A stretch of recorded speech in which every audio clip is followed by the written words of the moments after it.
What is up, Retromaniacs? My name is Mike. His name's Joe, and EP's not here tonight. It's just Joe and I. But I literally have no idea what we're here to record. But that guy over there, he has an idea. So I'm take it away, Joe, because I have no idea what we're doing here. So I have such hobby PC collecting news that I couldn't just share via text. I couldn't just share like at the top of a podcast.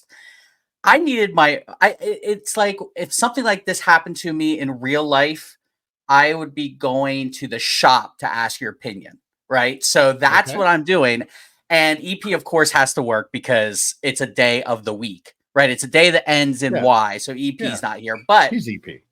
I'm coming over to the shop to talk about some pretty crazy. The last couple of weeks been pretty crazy, and it's been so tough not to tell you guys, but I didn't want to jinx it. So here it is. First things first. There's two big things. You got hired by Fanatics to run their entertainment division. All right. Well, three big things then. Okay. Okay. We'll talk about that one on the podcast. All right. No, I officially have sold the Tom Brady playoff contenders rookie ticket. It's gone. To Bob Kraft? I was the one. I was the one that sold the 9.5 to him.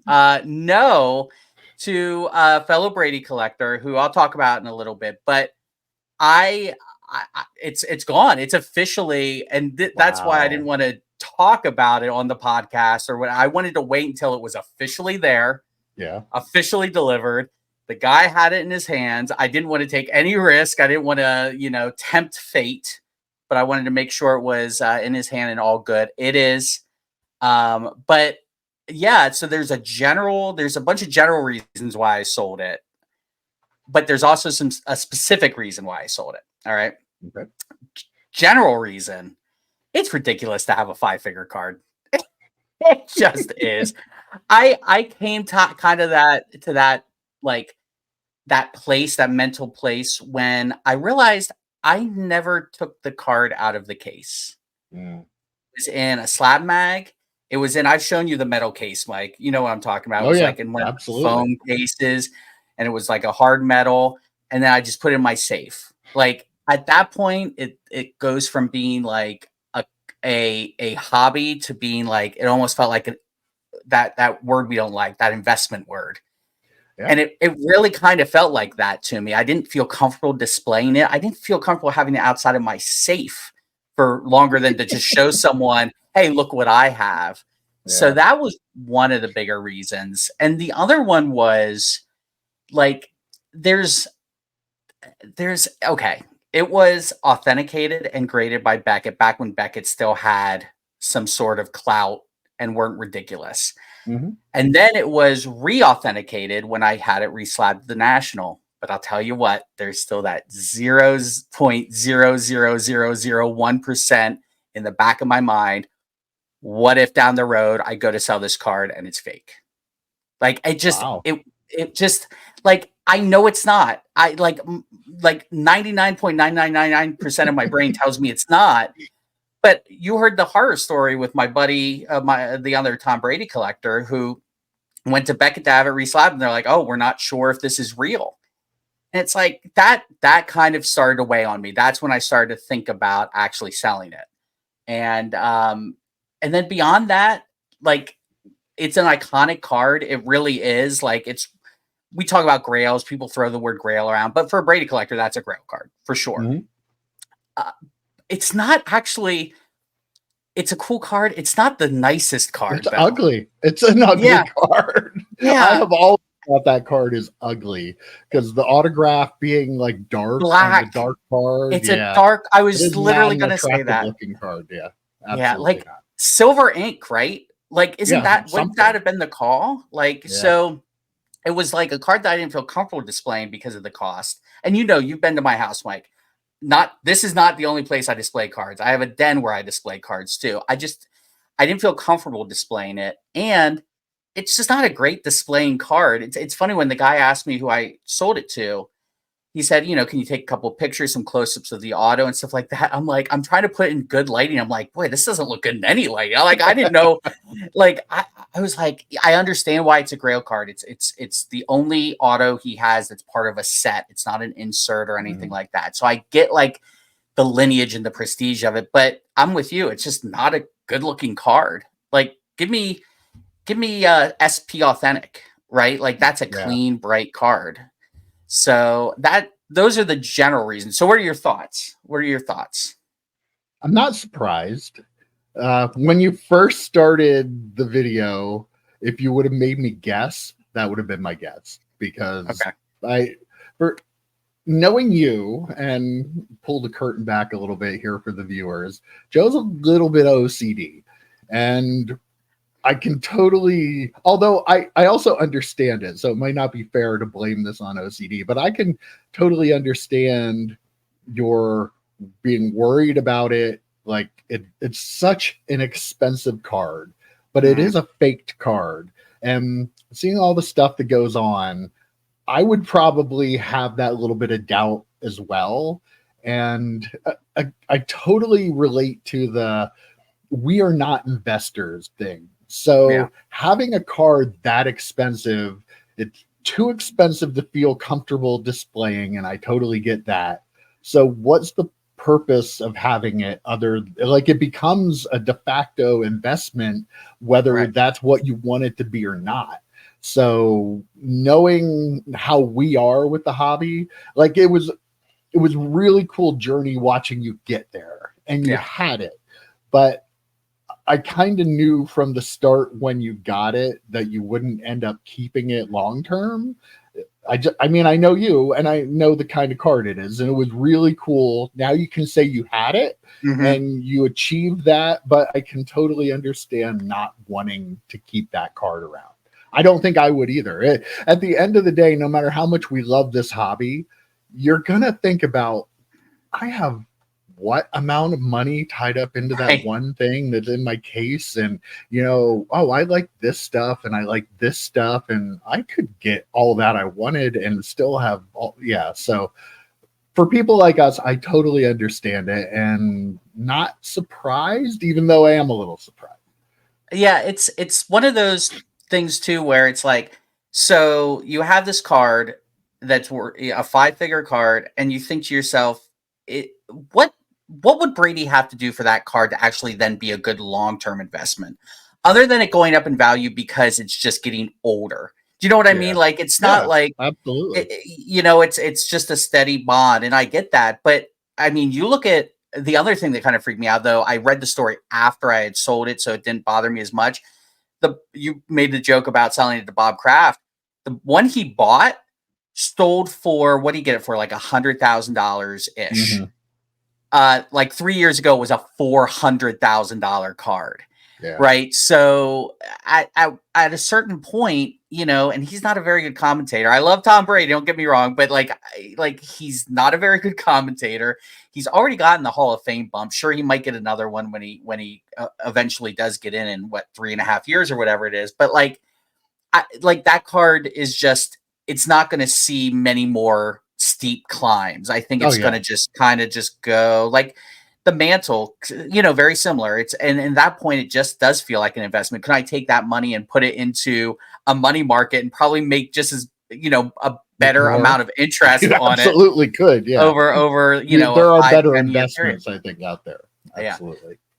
So that's the general reasons. That's part one. All right. Did you and Bob Kraft get massages after, or not? He pays for those. He pays for those. So yeah, that was part of the deal. Right. I do want to say we're a full disclosure, transparent channel here, so I'm going to tell everyone what I sold it for too. So this card I sold off eBay because, again, when you get into those certain worlds, like, I know Tom Brady collectors, right?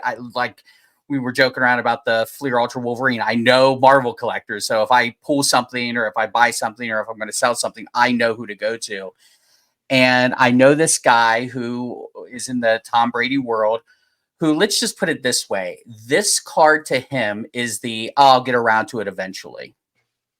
Wow. Because he has you know, the Fleer autographics, the rookie auto of his, he has the number to 300 one, for example. He has the die cut round numbers, the Bolger, I think that's number to 100. Like he has like it's I don't have the contenders yet, but I'll get around to it kind of collection. It's a absolutely ridiculous collection. I might actually have him on the channel to talk to him about it because he just that'd be great. Has literally everything, right? So I ended up selling it to him off eBay for $14,000. So the way we came up with that price is the last one sold on eBay for $14,000. So I made more money than if I would have sold it on eBay, which was great. And it wasn't even, you know, how when you sell things off eBay, you're like, oh, you know, I'm going to save 13%. Yeah, but you're going to save tax. He doesn't actually, if he buys a card off eBay, he has it shipped to him. If he buys it on eBay, he just sends it to the vault. So he doesn't ever have to actually pay tax unless he gets them shipped to him. So I didn't have to make the argument because he was really cool about just the price. He was like, well, how about 13.5? And because if you sold it on eBay, you would have only gotten X amount of dollars, 14,000, you know, minus 13% fees.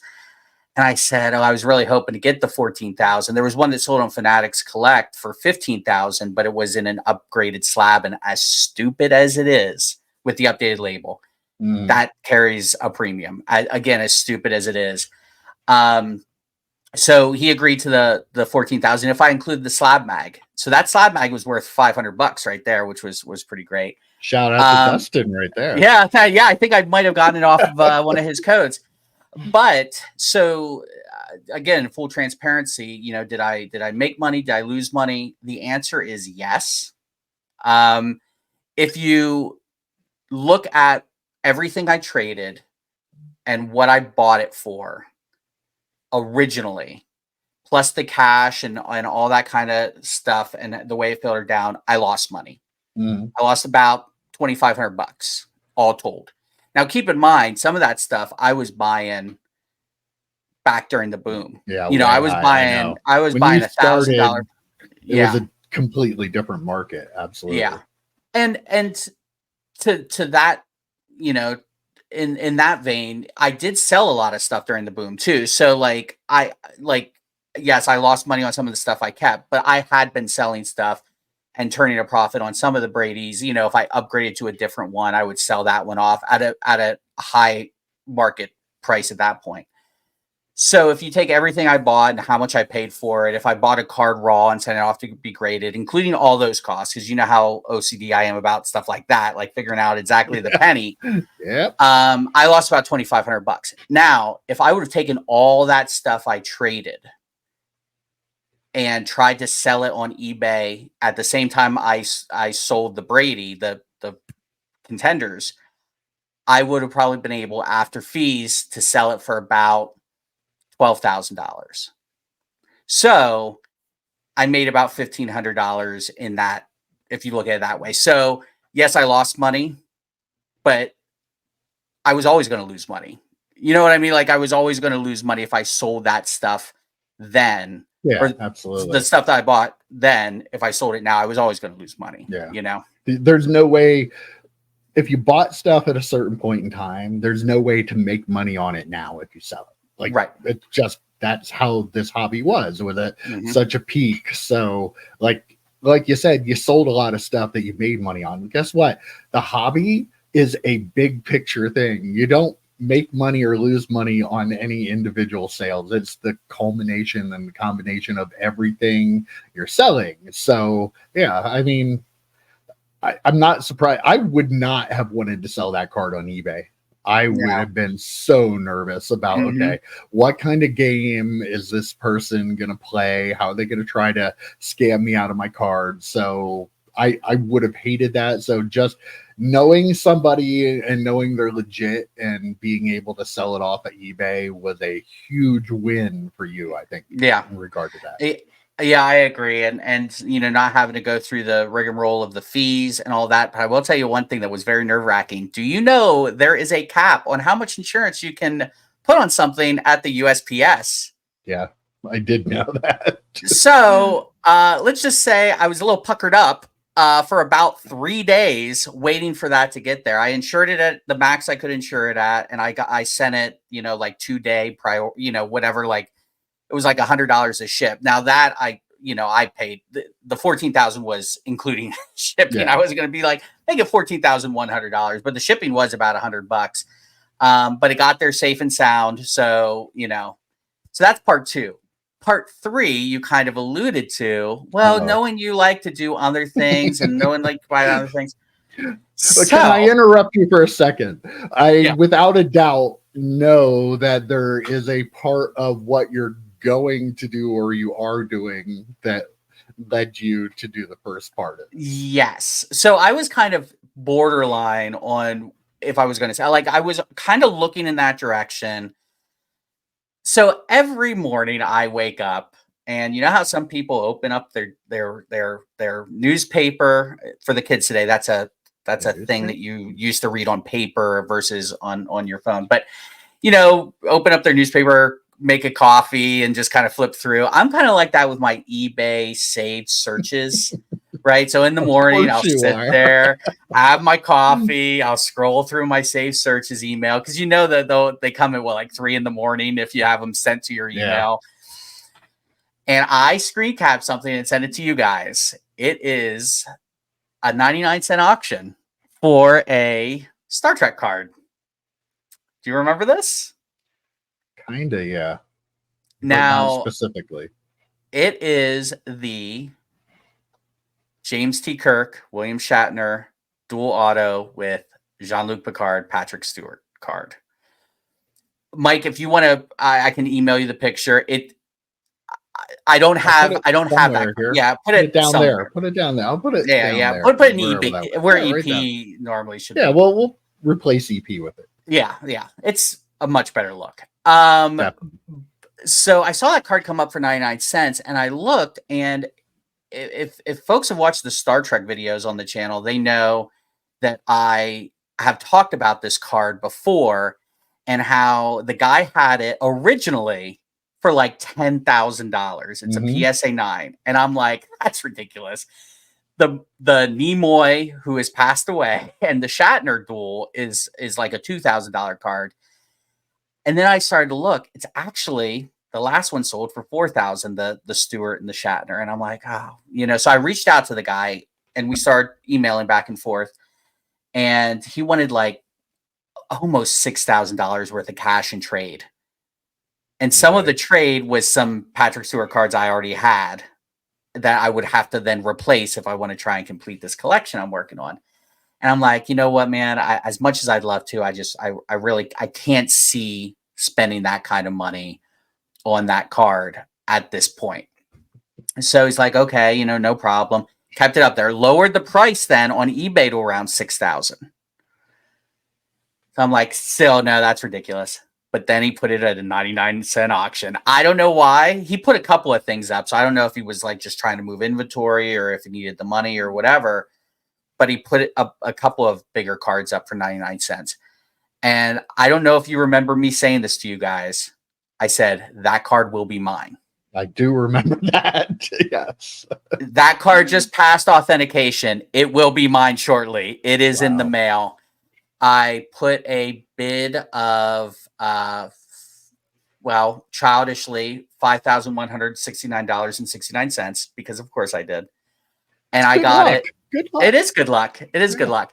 And I ended up getting it for $3,900 plus tax. And so I got it for less than he wanted off eBay.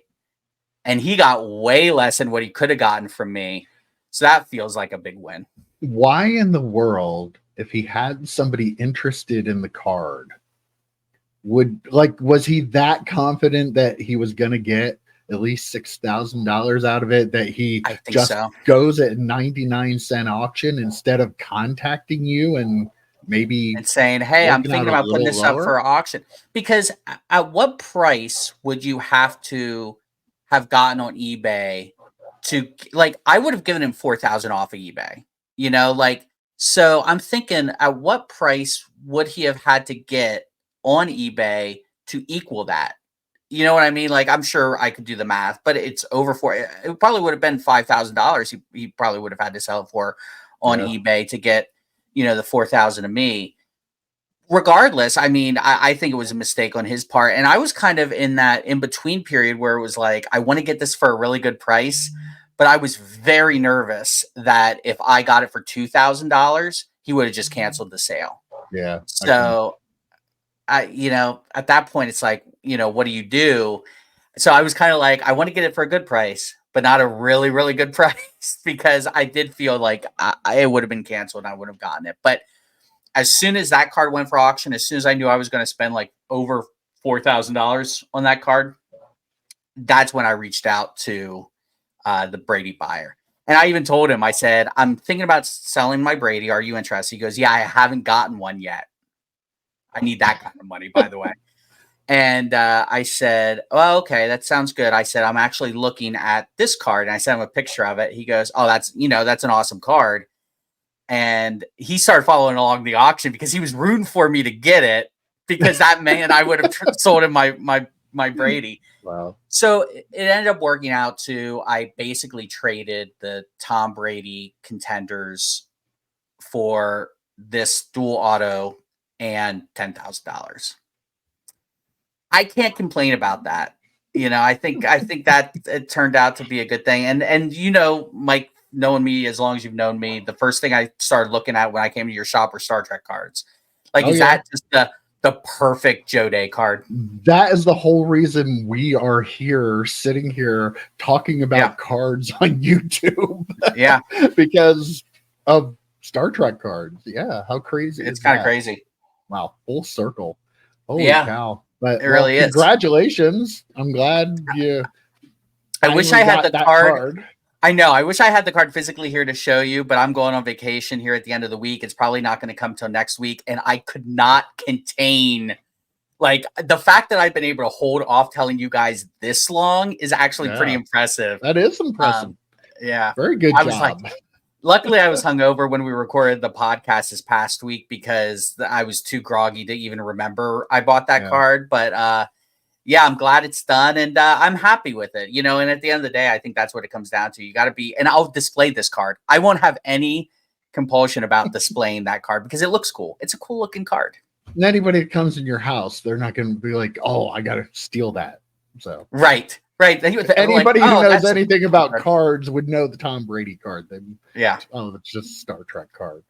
Yeah. Who wants that? So. And then it turns out, I mean, and not to sound like, I don't want to sound, what's the word, like macabre about it, but like William Shatner's 94 years old. Patrick Stewart's 84 years old with arthritis. This is the reason this is more valuable than the Nimoy card with Shatner, is because Nimoy and Shatner's dual autoed a ton of cards. Like, a lot of people don't realize they have like 4 or 5 cards that Rittenhouse produced. This is the only one with Patrick Stewart, and I don't think they're going to be able to do another one, at least the normal size card, with the 2 of them anytime soon too. So to get that card and just loving the Star Trek movies, loving the Next Generation, and beautiful autographs. I mean, it's just, I'm over the moon, as they say about this card. If you can't tell. I can tell. I can't wait to watch the video where you actually open it up and reveal the card. You are going to do a video for that, right? I'm sure I will. I'm sure I will. But that's it. This is all the good stuff. The breaking news. He would have made some sort of asshole Star Wars reference, but other than that, I mean, it would have been nice. I mean, honestly, he should put this in the paper that he works for, because people would care about this way more than that other crap. What else is going on in the daily high item school area? Football? Yeah, like, this is way more important. Way more important.